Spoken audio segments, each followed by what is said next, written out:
Confidencias de Jesús a un alma niña. Estas confidencias son el testimonio sufrido de un alma niña, de una misionera de la misericordia divina, una madre de familia italiana que el Señor ha preparado desde hace muchos años en la escuela de su cruz. Programa número 78, escrito del 12 de marzo del 2021. Segundo momento. Tras haber orado, Jesús me ha confortado respondiéndome y haciendo que escribiera estas palabras.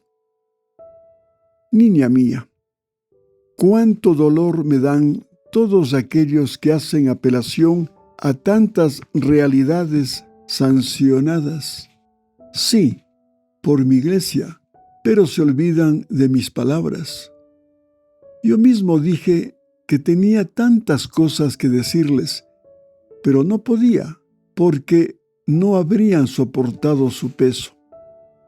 ¿Recuerdas cuando dije que quien no comiera mi carne y no bebiera mi sangre, no habría tenido en sí la vida?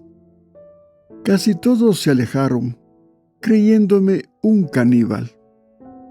Sin embargo, estaba diciendo la verdad. La venida del Espíritu Santo ha traído una luz que la mente y el alma humana no han absorbido completamente y enseguida. Y todavía ahora muchas verdades están ocultas al hombre.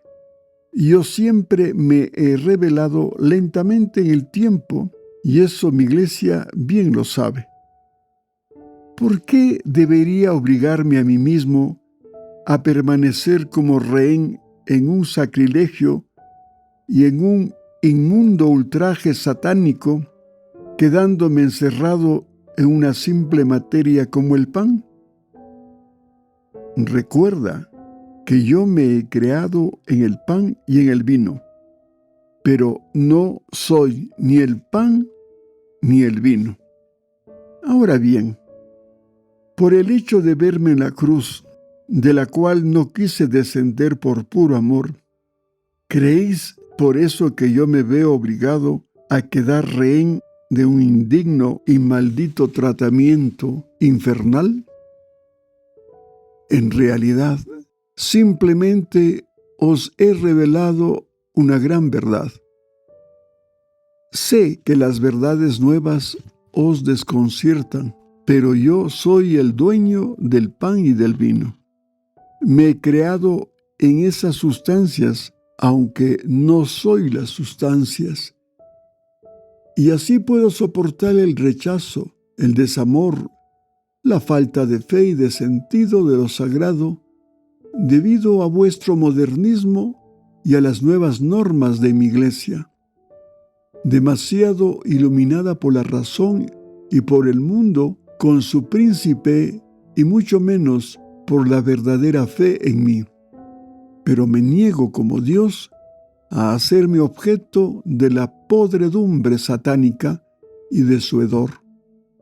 ¿Quién puede impedírmelo?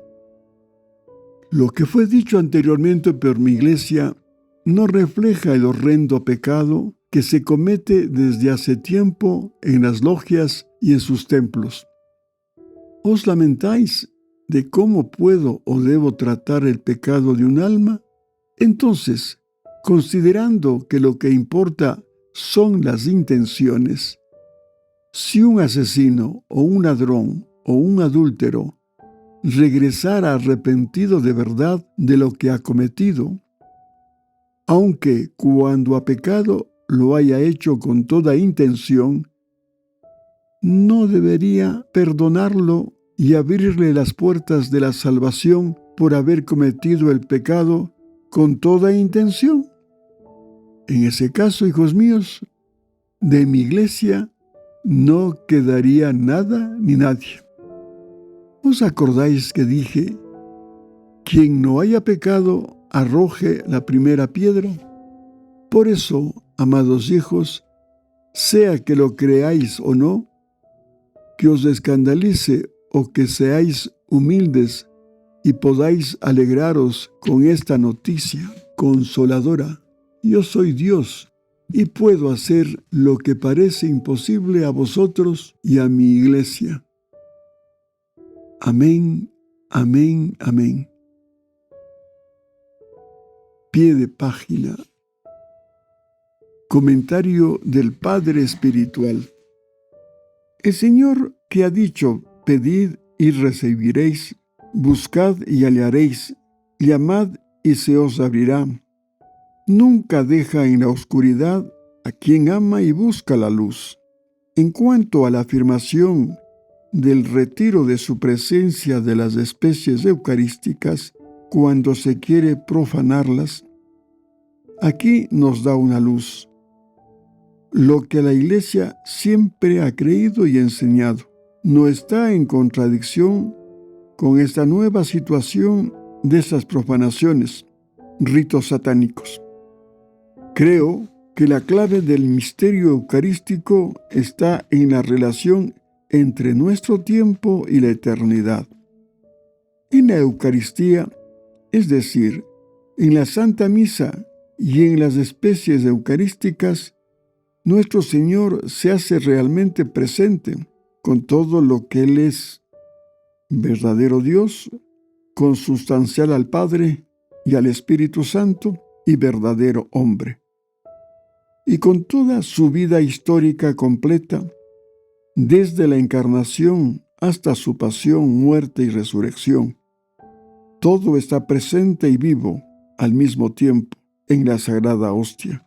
Ahora bien, su pasión, que tuvo lugar históricamente en una sola, la sufrió de una vez por todas y no se repite. Y a la vez es un misterio eterno de su amor, que Él hace presente y vivo para nosotros en nuestro tiempo cada vez que se celebra la Santa Misa, para que tomemos parte en ese supremo acto de amor como cuerpo místico suyo.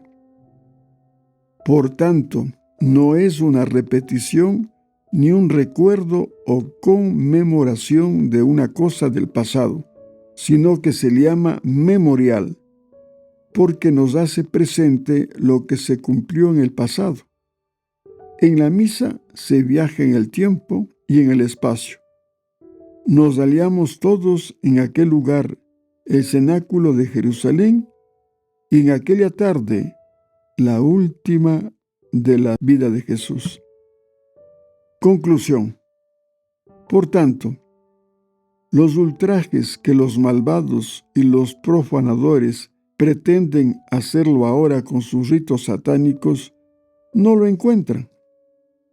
Jesús sufrió entonces en su pasión todos los pecados, sacrilegios y ofensas de todos los tiempos, y eso no se repite.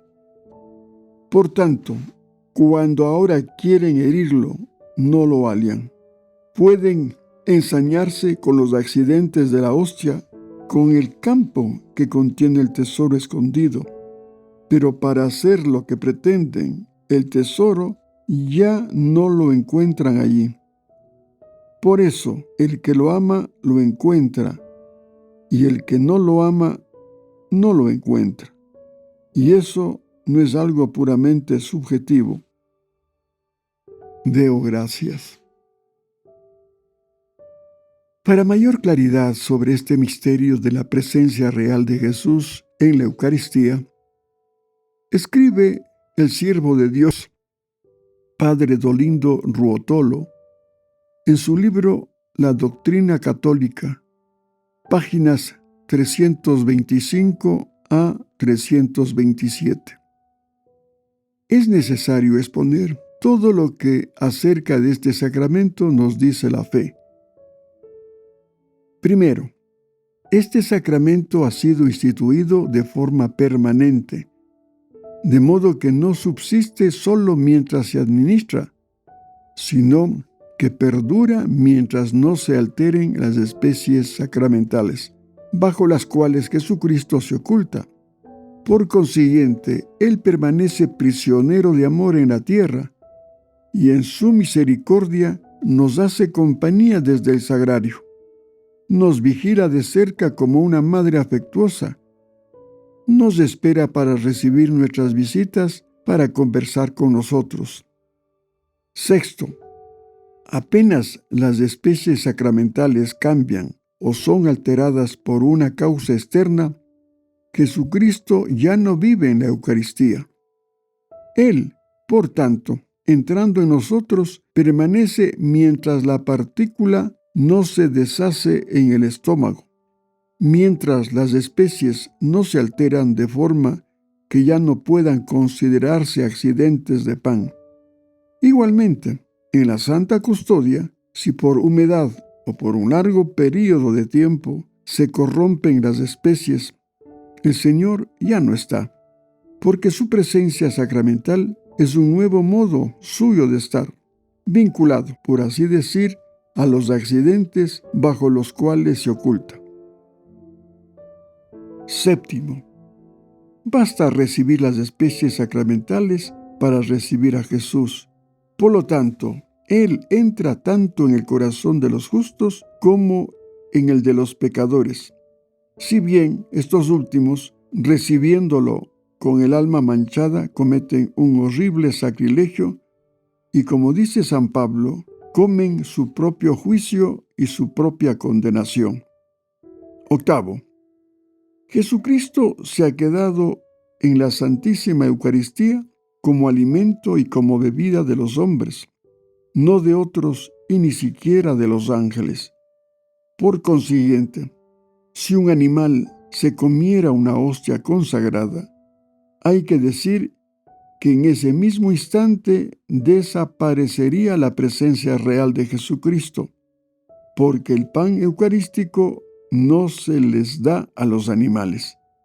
De modo semejante, en los fragmentos imperceptibles que pueden caer de la sagrada hostia, con toda probabilidad Jesús ya no está presente cuando no pueden constituir ni siquiera en potencia un alimento.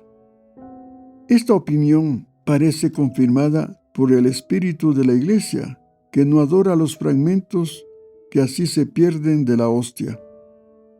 Esto está repetido en la página 93. De este competente testimonio resulta que, primero, la presencia real de Cristo en la Eucaristía perdura mientras no se alteren las especies sacramentales, de forma que ya no se puedan considerar accidentes de pan. Apenas las especies sacramentales cambian o son alteradas por una causa externa, Jesucristo ya no vive en la Eucaristía. Esto no se discute. Esto conoce y enseña la Iglesia. Pero el tema acaba aquí. Está concluido y ya no hay nada más que considerar. 2. Jesucristo se ha quedado en la Santísima Eucaristía como alimento y como bebida de los hombres. Es decir, esta es la intención precisa del Señor, y su finalidad es formar en nosotros, o, por mejor decir, trasplantar en nosotros su vida y su presencia viva y real, una intención y una finalidad que nacen de su amor. 3. Por tanto, cuando se interpone una intención y una finalidad diferente, incluso contraria, que nacen del desprecio y del odio contra Él, y aquí surge un aspecto del problema hasta ahora no considerado. Con toda probabilidad, Jesús ya no está presente cuando esos fragmentos no pueden constituir ni siquiera en potencia un alimento. 4. Y eso vale no solo para los fragmentos imperceptibles de la hostia, sino que, nos dice el siervo de Dios, si un animal se comiera una hostia consagrada, hay que decir que en ese mismo instante desaparecería la presencia real de Jesucristo. Instantáneamente, dice, no que poco a poco el Señor retira su presencia a medida que la hostia se deteriora en sus accidentes. Y si eso pasa en el caso de que la hostia fuese comida por un animal, por la misma razón sería en otros casos, cuando es evidente la tentativa, intención por odio, de profanar la Eucaristía. No hay diferencia. 5. Por último, notemos que el siervo de Dios habla de forma condicional. Comiera, desaparecería, con toda probabilidad, y lo presenta como opinión, que añade, parece confirmada por el espíritu de la Iglesia, que no adora los fragmentos que así se pierden de la hostia. Y si es posible como opinión, no es algo que haya que excluir como error o mucho menos como herejía. Es simplemente un problema que se debe examinar, que la Iglesia todavía no ha aclarado y que no contradice, por más que a primera vista pueda parecerlo. La verdad conocida. 6. La finalidad que damos a lo que hacemos es una cosa subjetiva en la intención, pero que sin embargo determina el encuentro o bien el choque contra la finalidad y la intención del Señor, lo cual es algo objetivo. 7. La clave del misterio eucarístico, que sigue siendo misterio de fe, creo que está en la relación que existe entre nuestro tiempo y la eternidad. 8. Otro misterio que deberíamos considerar, que nos supera infinitamente y jamás podremos contener totalmente en nuestra inteligencia, es el de los distintos modos como Jesucristo está presente. Ante todo, con su divinidad es omnipresente. Es más, no solo está presente en todas partes y en todas las cosas, sino que todas las cosas y todo está presente en Él. Además, está su presencia física en el lugar y en el tiempo histórico de su vida en la tierra. Su presencia física con su humanidad glorificada a la derecha del Padre en el cielo, y a la vez su presencia física en la Eucaristía en la tierra, y su presencia diferente en los demás sacramentos. Su presencia con nosotros, cuando 2 o 3 de nosotros estamos unidos en su nombre. Su presencia cuando se lee su palabra. Su presencia en sus hermanos, cuando les hacemos el bien o el mal. Su presencia en el alma en estado de gracia. Son todas maneras diferentes de estar presente, excluido el pecado. Confidencias de Jesús a un alma niña.